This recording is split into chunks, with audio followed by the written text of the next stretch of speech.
আজি কলডিল আৰু চিকেনৰ বহুতে সোৱাদ লগা ৰেচিপি এটা লৈ আপোনালোকৰ মাজলৈ আহিছোঁ। একেবাৰে কলডিল নোখোৱাজনেও এই চিকেন আৰু কলডিলৰ ৰেচিপিটো বনাই দিলে নিশ্চয় খাব। চিকেনৰ লগত কলডিলৰ কম্বিনেশ্যনটো বহুতেই ভাল হয় আৰু এইটো খাবলৈ বহুতেই ডিলিচিয়াছ হয়। হাবিবা পাকঘৰলৈ আপোনালোক সকলোকে স্বাগতম জনাইছোঁ।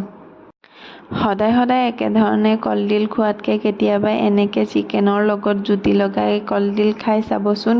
জিভাতে লাগি থকাকৈ ৰেচিপিটো বনাবলৈ কেইটামান ট্ৰিক্স আগলৈ কৈ যাম। প্ৰথমে মই চিকেনখিনি আধা চামুচ নিমখ আৰু আধা চামুচ হালধি গুড়িৰে 5 মিনিটৰ কাৰণে মেৰিনেট কৰি থ'ম। ইয়াৰ লগতে দুটা মিডিয়াম চাইজৰ আলু কাটি চিকেনৰ লগত মেৰিনেট হ'বলৈ ৰাখি থ'ম। 5 মিনিট সময় চিকেন আৰু আলুক ৰেষ্টত থৈ কলডিলটো কুটি বাছি ল'ম। ভীমকলৰ কলডিলৰ কুমলীয়া বগা অংশটো লৈ ল'ব, সেইটো খাবলৈ বেছি ভাল হয়। ওপৰৰ ৰঙা অংশটো আঁতৰাই ভিতৰৰ কুমলীয়া বগা অংশটো এটা চাইজে কাটি ল'ব। এটা ট্ৰিক্স মনত ৰাখিব, কলডিলখিনি ভাপত নিদি এটা জোখত কাটি থোৱা কলডিলখিনি এটা বাচনত লৈ তাতে সামান্য পৰিমাণে নিমখ দি হাতেৰে পিটিকি দিব।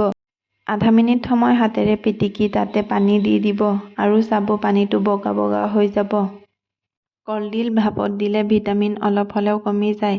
কলডিল ভাপত নিদিয়াকৈ এনেধৰণে কলডিলক যিকোনো ৰেচিপিৰ কাৰণে ৰেডি কৰিব পাৰি। এতিয়া নিমখ পানীৰ সৈতে 10 মিনিট সময় এই কলডিলক এনেকৈ ৰাখি থ'ম। এতিয়া গেছটো অন কৰি এটা পেন বহুৱাই ল'ম আৰু তাতে সৰিয়হৰ তেল দি আগতে মেৰিনেট কৰি থোৱা চিকেন আৰু আলুখিনি দি দিম। আলু আৰু চিকেনখিনি অলপ ৰঙচুৱাকৈ ভাজি ল'ম।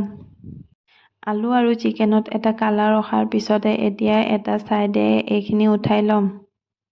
এতিয়া এই ৰেচিপিৰ কাৰণে মই লৈ ল'ম দুটা মিডিয়াম চাইজৰ পিঁয়াজ আৰু পিঁয়াজকেইটা মিহি মিহিকৈ স্লাইচ কৰি ল'ম।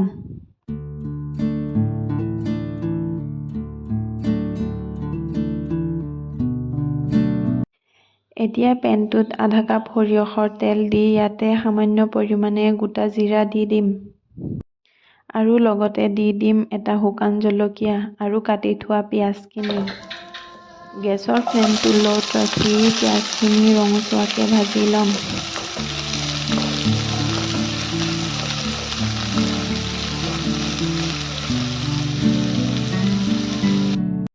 পিঁয়াজত কালাৰ অহাৰ পিছত ইয়াতে দি দিম এচামুচ হালধি গুড়ি, 2 চামুচ জলকীয়া গুড়ি আৰু 1.5 চামুচ জিৰা আৰু ধনিয়া গুড়ি। গেছৰ ফ্লেমটো ল'ত ৰাখি গোটেই মছলাখিনি ভাজি ল'ম। ভজা হোৱাৰ পিছত ইয়াতে দি দিম সামান্য পৰিমাণে পানী আৰু ভালকৈ আৰু ইয়াৰ লগতে লৈ ল'ম এটা মিডিয়াম চাইজৰ বিলাহী আৰু বিলাহীটো সৰু সৰুকৈ কাটি ল'ম।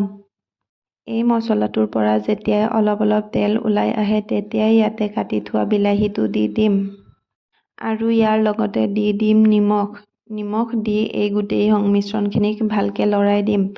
এটা কথা মনত ৰাখিব, ৰেচিপি এটা বনাবলৈ যেতিয়াই বিলাহী ৰেচিপিটোত এড কৰা হয় তেতিয়া ইয়াৰ লগে লগে দি দিব নিমখ আৰু কেঁচা জলকীয়া। এতিয়া গেছৰ ফ্লেমটো ল' মিডিয়ামত ৰাখি গোটেই সংমিশ্ৰণখিনিক কুক হ'ব দিম।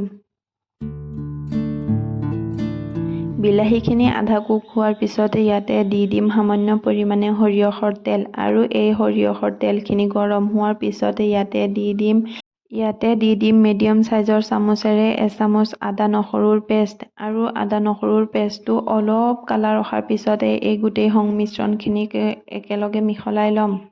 যেতিয়াই চিকেনৰ লগত কলডিল বনাব তেতিয়া এই ট্ৰিক্সটো ইউজ কৰি চাবচোন। পিঁয়াজ আৰু বিলাহী আধা কুক হোৱাৰ পিছতহে নহৰু আৰু আদাৰ পেষ্টটো দি দিব। কলডিলখিনি নিমখীয়া বগা পানীটোৰ পৰা একেবাৰে চেপি ল'ব যাতে কলডিলত অলপো পানী নাথাকে। এতিয়া এই গোটেই মছলাখিনিৰ লগত কলডিলখিনিও আধা কুক কৰি ল'ম। কলডিলখিনি আধা কুক হোৱাৰ পিছত ইয়াতে আগতে ৰঙচুৱাকৈ ভাজি থোৱা চিকেন আৰু আলুখিনি দি দিম। এতিয়া এই গোটেই সংমিশ্ৰণখিনিক ভালকৈ মিহলাই ইয়াতে সামান্য পৰিমাণে পানী এড কৰি দিম যাতে আলু আৰু চিকেনখিনি ভালকৈ সিজি যায়।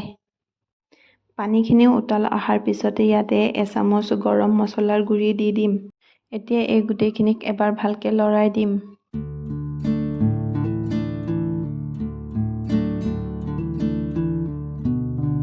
আৰু ইয়াতে দি দিম মই ঘৰতে বনাই থোৱা গৰম মছলাৰ গুড়ি। আৰু গৰম মছলাৰ গুড়িত মই লং, ইলাচি, তেজপাত আৰু ডালচেনি। এই ৰেচিপিটো যেতিয়াই বনাব তেতিয়া অলপ জ্বলা হোৱাকৈ বনাব, তেতিয়া চবেই ভাল পাব। যদি আপোনালোকৰ ভিডিঅ'টো ভাল লাগে তেতিয়া লাইক, শ্বেয়াৰ এণ্ড ছাবস্ক্ৰাইব কৰিবলৈ নাপাহৰিব। থেংকছ ফৰ ৱাচিং মাই ভিডিঅ'।